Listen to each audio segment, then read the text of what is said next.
Guys, welcome back. I'm gonna do that again.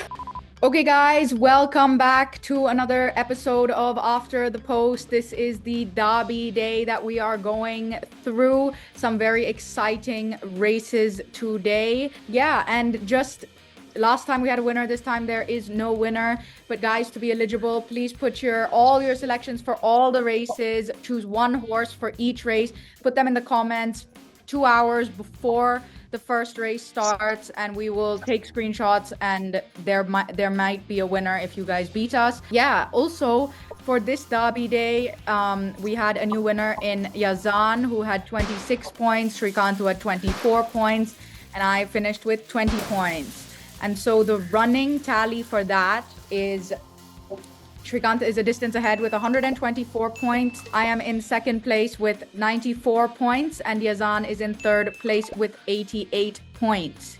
Also, comment down below who you think is going to win at the end of the season. Is it going to stay Sreekanth, who has a huge lead, or will it be one of us who come and capture Sreekanth in the front? So you mean to say I am the pacemaker? No. Not at all. Yeah. You're a long horse. You're a long race runner.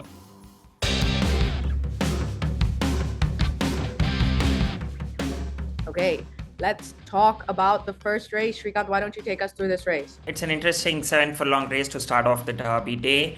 Aditya Vairande, being the apprentice, claiming 2.5 kilos allowance, jumped out from drawn 1. And then he found himself in the front, but decided to stay behind. He, in fact, dropped positions throughout the backstretch. And after coming into the straight, he got a lovely gap on the outside. He capitalized on that. He started riding his horse. He gave 3 reminders, if I'm not wrong. And then he put his whip down with fast approaching Don Julio all the way from back, started chasing him. He did not use the stick. That's a good sign of a jockey to use hands and heels to get to the post rather than use the whip in the last 50 meters.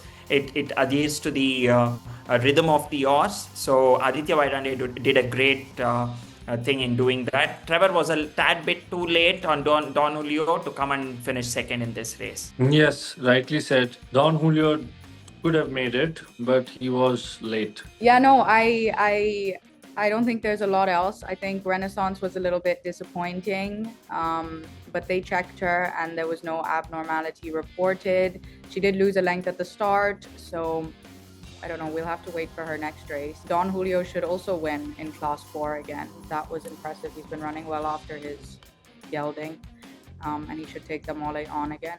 And also, if we have to consider these other 2 horses, Ashwa Gypsy and Looking Like a Warp, in an age group race, if we find these horses, it'll be very interesting in the upcoming races.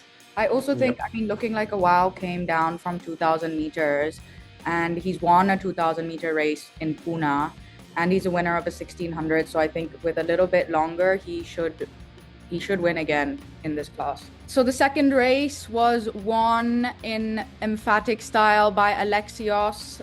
Keeps on improving. David Allen rode a superb race. Alexios running 1,600 meters, David Allen had that in mind, jumped out. Alexios showed a lot of speed, but he did not let Alexios go to the front. In fact, he was drawn extremely on the outside, and he took about 200 meters to come and settle him inside in the bunch. Meanwhile, others had rushed into the positioning. David Allen took his own sweet time, and even after coming into the straight, he had to collect his reins, and he did not hurry too much. He gave Alexios all the chance to show the turn of foot, and he did so. And he easily cruised past Radiant Rain and won this race very comfortably. Another thing to add on to that is Radiant Rain led the whole pack throughout the race, and then coming into the last had to lose out to Alexios, being a better horse. We can note that Radiant Rain can be campaigned in a different way of running of race or in a different distance. I think that is to the perusal of the trainer. Puccini, Yazan. Yeah, it was quite disappointing how he ran, but well, horses always have their off day at times. And maybe from a 6 to a mile was suddenly too much for him to work on. And like you rightly mentioned, Radiant Rain, yes, it's from the same bloodline of Thalassa.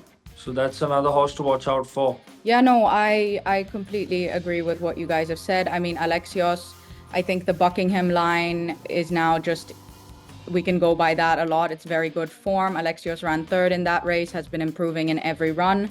David Allen rode a superb race, won very convincingly. Alexios holds a entry into the PBMM at the end of February. We'll see if they take a chance there, dropping 1 furlong. But I think that would be logical to take that chance in the richest juvenile race in the country. So yeah, I mean, Puccini looked very sweaty. I mean, throughout the race, he was sweating a lot. Maybe he used up a little bit too much energy. It was also Derby Day, so there was a lot of external stimuli. I would like to disagree. I think working up a sweat is pretty common with all the horses, with the present temperature and humidity. And also, stimulation on the third run, again, it might not be as impactful as what it is in the first run. Maybe that was the case, or the distance. I would go more with the distance than the...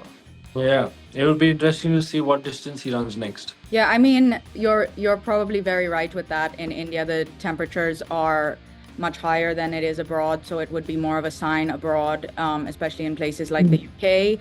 I will say though, I mean, for a 3-year-old running their third run on Derby Day, a lot of noise, we had a DJ and everything, there might have been a little bit more stressors, but yes, we can agree to disagree on that. And Pacey Schroff is a master in what he does, and we will see what Puccini does next time. Let's move on to the third race. This was the first graded race of the day, won in a similar style to his last win. It was a good finish. It was indeed. It was a good finish. Pride's Prince showed a lot of heart. Mustaqim Alam rode a great race to come off the pace. Sreekanth, take us through this race. Yeah, Taira, as you mentioned, he rode off the pace. He jumped out. He settled Pride's Prince in the last position. Customary to the running of African Gold, as keen as always, even in a mile race.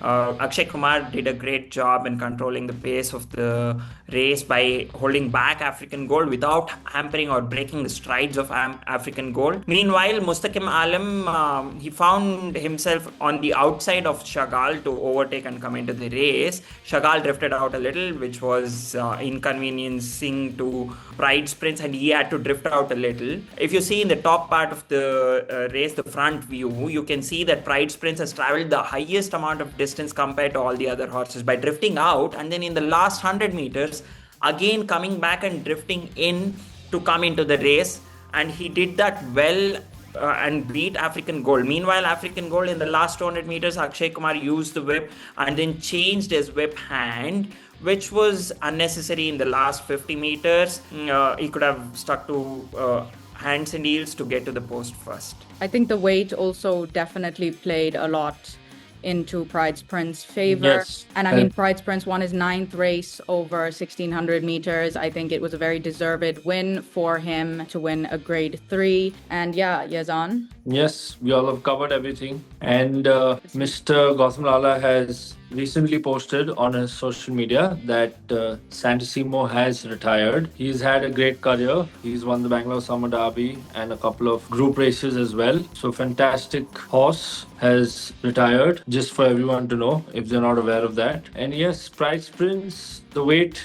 did help him. He did gain a lot of ground on African Gold and the other runners. And another point to note is that Trevor reported that his saddle slipped soon after the start on Ravishing Beauty. So with everything going well for her next time out, she might run a better race because she did run close. So we don't know exactly how much the saddle has slipped and how much of a difference it has made. I completely agree. Yeah. I think Ravishing Beauty will be one to watch next time out on the weight. I mean, she was a superb Guineas winner, and she came down from 2,400 meters with the saddle slipping, rode a very, very credible race. She will definitely be one to watch out in the next graded 1600-meter race coming up at the end of March. And she was rated 77. So now, because of her impressive run, she has been promoted to 87. So she's out of class 2 as well. Oh, that was impressive. She's definitely one to watch. I also think we'd all like to wish Santissimo a happy retirement. He has been nothing short of a champion for Mr. Lala and team. He was also the best looking juvenile of that crop. For sure. He was an amazing look. The fourth race of the day was won by Trevor and Lady Scarlett, finally winning her race. Full sister to Time and Tide, India's champion sprinter. Sreekanth, talk us through this race. Yeah, I think Trevor knew that Lady Scarlett had the experience of running behind Nebula, ran second twice, so he capitalized on the initial speed. He jumped out, he went to the front, he controlled the race, he stayed away from all the traffic problems behind in a juvenile race. That is the best strategy to employ. Coming into the straight, he had a very nice seat. He gave all the chance to Lady Scarlett, gave long reins on the bit.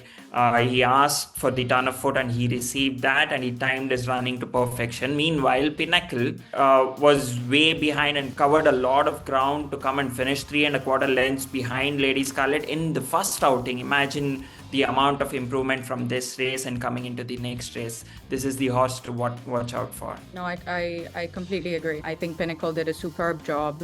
She was second last turning for home, and it was a very fast run race, and she ran very well for her first time to come second. Yazan. Yeah, Trevor did ride a confident race. He waited patiently on Lady Scarlett. He asked on her only after passing 300, and she gradually improved and kicked on. Pinnacle did cover a lot of ground, and Beast Mode also, the Women of War line, also ran a good, decent third. It would be interesting to see these two run in the future and take on the big boys as well. Yes, it'll be interesting to see if Lady Scarlett shows up at the PBMM. We will have to wait and see for that. Okay, let's move on to the next race. So this is the very prestigious Eclipse Stakes of India. It was won by King K in a very, very fast timing. Yeah, Sreekanth, talk us through this race. Umesh, in a 10-horse field, he jumped out. He stayed in third position in the backstretch throughout. He had good cover. He had a very nice box seat, front box seat. He capitalized on that. He settled his horse really well. Meanwhile, Psychic Star was right behind him, taking cover, and then coming into the straight last stretch, Umesh had a very nice opening. He took that and then challenged all the other horses. Meanwhile, Vivek had to work a little to get an opening, but he also put in the pressure on Psychic Star. Psychic Star responded, but not for too long. Gave up pretty soon before the post, but King K held on to the lead in the last 200 meters. The bottom weight helped King K a lot in keeping up with the pace and then also finishing strong. Also, the same story with Thalassa, where after finding some room, Mustaqim Alam maneuvered through, and then the bottom weight helped him a lot in giving that last turn of foot against Psychic Star and Pip Psychic Star to third place. It was an impressive victory by King K. Not every horse that wins the Independence Million in Pune comes out and wins a graded race in Bombay. He showed a lot of improvement and kept winning in the same distance. Yeah. And he's become a terms horse now. Yeah, I mean, I think the race against Teopolo, I was speaking to the owner, Mr. Dara Mehta, and he was saying that in the Teopolo race at 62 kilos, he finished the race in 2 minutes and change. That is a very fast timing for carrying 62 kilos. So we didn't mention King K in our pre-race, but I think he has the ability and he proved it. And it's a superb result for Usha Stud. I mean, they're doing superbly with their homebred and Indian bred multitude. And yeah, well done to them. Yeah, I agree. Also, Thalassa was hammed up for room in the straight. Mustaqim did a good job to bring her out of that and finish second. The weight definitely helped the first two. I also think Dream Alliance made up a lot of ground in the straight. He likes it a little bit longer. He's a winner of the Idar trophy in Pune. So it'll be interesting to see him in the CN Wadia in Mumbai, although he will be taking on a lot of experienced runners and a lot of class, because I'm assuming that a lot of the Derby runners will be running in that race. because there is no invitation weekend this time. Ivaldo also looks like he's found some form again, to run very close fourth behind these horses. He in his prime was a superb group performer. So yeah, it looks like he's back in form. Okay, let's talk about the Ratonsi Multi-Million. This race was originally a maiden race on Derby weekend and now has been opened to winners as well. I mean, we all did choose Buckingham in this. He looks like a very, very special horse. Sreekanth, talk to us about this race. Being another 7 furlong race, David Allen already knew about the horse. He jumped out. He stayed one off the fence. He got some good support from the front running horse Starlight Serenade. Once he came into the straight, he got into the horse. He had to work a little. Again, his nemesis, that is D'Artagnan, was tracking him closely. He took over the running, but for momentarily, I think D'Artagnan took over the running from Buckingham by half a length or a neck. That is when I thought that Buckingham lost this race, but Buckingham made a rerun. David Allen's few reminders made Buckingham gallop on the inside. Only when a horse is really good, they tend to gallop on the inside, beating the outside horses. Only the good horses do that in a race under pressure. So this shows a good sign of a matchup race between these two. I think these two horses will be competing again many more times. That is what we hope. This time, even though D'Artagnan was receiving 3 kilos, he did head him, passing 250 meters. He did go ahead of him, and then Buckingham fought back. So he is a fighter as well. He's fought back and he's got a very bright future ahead of him. It will be interesting to see how he pans out in all the group races. And Taira, can you throw us some light on these horses in the PBMM? Yeah, so I think the top three, Nebula's done nothing wrong as well. They will definitely all compete in the Poonawalla Breeders Multi-Million. I think Nebula was also carrying top weight this time, and in the PBMM she will be carrying less weight. I still think it will be hard for her to turn the form on Buckingham based on her form and who she's beaten, and now they've beaten her. I think these are the top three horses going into the PBMM. I mean, Buckingham, like for Karthik, is going to be a superb horse. A lot of luck with his Gotha Broads and had some superb horses. And the best in the country actually with Juliet. So I think he is definitely the horse to beat in the PBMM. Okay, so now we come to the big race. The biggest race in the country was won by Tom Marquand and Finn Boss. Very, very impressively. She repeated her very dominant Oaks win in this race. Sreekanth, talk us through the Indian Derby. For any big race, the running of the race and the strategy that you employ and the preparation is very important.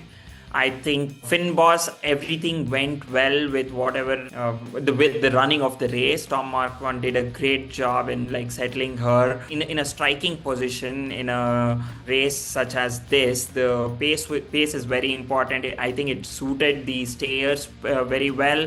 Meanwhile, Beshimo was settled in the last position. After Suraj jumped out, he went sharply inside, and I think he was satisfied with the positioning of the first part of the race, the first half of the race. In the second half, I think the lead that he gave to his danger, that is Finn Boss, was a little too much, and he realized that, and he wanted to get into the race pretty soon. But unfortunately, Bechimo was not getting onto the bit and was not giving him that slight position improvement which he asked for before entering the straight. Once he came into the straight, he got a little bit of turn of foot, but meanwhile Finn Boss spurted through and passed everyone and got into the front with Tom Marquand, and he was pretty happy to win his only one race, that is the Indian Derby. And he did a great job in guiding Finn Boss. It was a pretty impressive one. And also Sovereign King did a great job again with Akshay Kumar. Gave the turn of foot and then, finished on. But Finn Boss was very comfortable in the victory. There is no questioning about that. And even if people have any doubts that he was the running of Beishimo hampered because he was settled in the last position, I think it's a big no. Suraj did everything right. Just that he did not get that bit of improved position in the last 6 furlongs. When he asked for it, he had to tap and he had to push a little to get Bechimo into the race. I think that is how the story unfolded.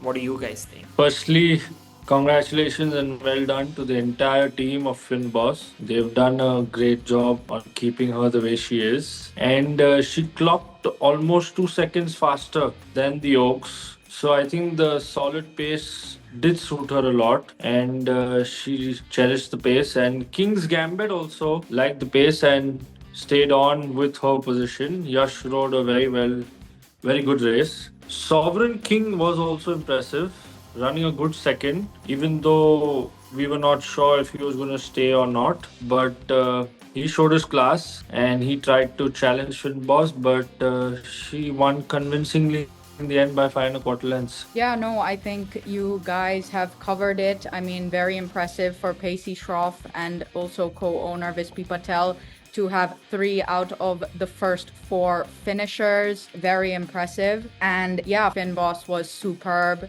She definitely was the boss on the day. Yeah, I think it was quite fast for Beishimo. I also think, I mean, it's only his 7th run ever, first over 2,400 meters. He should improve after this, over this distance, but I do think that no one was beating Finn Boss the way that she ran. I think also Red Bishop stayed on very well to finish 4th. But yeah, and it's quite all props to Mukteshwar Stud over Derby weekend. Their Blue Hen mare Starlet had 2 winners and 1 second in the Indian Derby. That is a superb result for them. I think the other top class that really stayed was Mr. Satish Naidu's horse, Touch of Grey. St. Ledger winner. But yeah, so I mean, I wouldn't be surprised if Sovereign King runs this Ledger in Pune in September. But I mean, I think he will make a superb middle distance horse, and he will definitely be one to watch out for in these middle distance races in the coming future. Well, that was the Indian Derby 2026. Let's go on to the last 2 races that happened under the lights after the Derby. The 8th race of the day was won by Social Butterfly. Yeah, as we discussed in pre-race analysis before the post, we gave all the chance to the 4-year-olds, but I was surprised to see that the older horses did come pretty close to the only 4-year-old, that is Social Butterfly. And the Lady Daniel line, the Rafina line, has kicked in this race. Trevor jumped out of the gates being drawn 6. He found Esperanza in the front and he took cover along with Esperanza. He let Esperanza lead him all the way into the straight. Once he got into the straight, he got into the horse in his customary crouching position. He gave long reins to the horse to get onto the bit and give some turn of foot, and Social Butterfly did that, and he timed it very well. Though it was a close race, Social Butterfly looked like she won very comfortably. Yazan? He did win well, and Trevor rode a good race on her. Scaramouche got the running rails and ran an impressive 2nd. So did Fontana, who ran 3rd. They've been consistent in their previous runs as well. And from the 1st horse to the 5th horse, I think there was about 2-3 quarter lengths. So they all were right there. Interesting field for the future as well. Big Bay was disappointed, but let's see how he runs next time. And another thing to note was that Aditya Vaidande reported that he dropped his whip approaching the 350 meters, so that might have made a difference in the running of the race. So it's one to remember for next time as well. Yeah, no, I completely agree with everything that you guys have said. Scaramouche, T.S. Joda rode a very nice race coming from the inside, was lost in the beginning part of the race, and then maneuvered his way very nicely between horses on the inside and finished a good 2nd. I also think Esperanza next time out, especially if she's running a 1,000 meter race, it will be very hard to beat her. Western Star, just to note, lost his right foreshoe, so that might have impacted his running. Yeah, so now moving on to the final race of the day. This race was won by Desert Classic. Sreekanth, take us through this race. Mukesh Kumar being drawn extremely on the outside. He jumped out, he stayed out. And then around 900-meter marker, he wanted to get into a good position. So he caused a little bit of hampering onto the inside horses. It was a chain reaction of checks received by the inside horses. But yeah, he settled well over there. And then coming into this straight again, he did his best. He rode a very nice race. He timed it very well. He got this 6 furlongs time to perfection, you could say, in this class 5 race onto the post. I'm saying this only because Ministry of Time was a tad bit too late in coming into the running of the race in the last 200 meters. Showed tremendous turn of foot, but unfortunate loss over there by 3¼ lengths. Yeah, Ministry of Time came charging late, so that's one horse to note next time out. And Santana also ran a decent third, running first time in this class. Desert Classic had the experience of running with the class 4 horses, coming down a class into class 5, though carrying 58 on the back. Yeah. Did very well and won this race. For sure. And I think Ministry of Time finished very well late, and he should have a win in this class next time out. I even think Santana Row will run a good race in class 5 next time out. But yeah, so that was the Derby Day analysis from us. Thank you guys for tuning in. Thank you.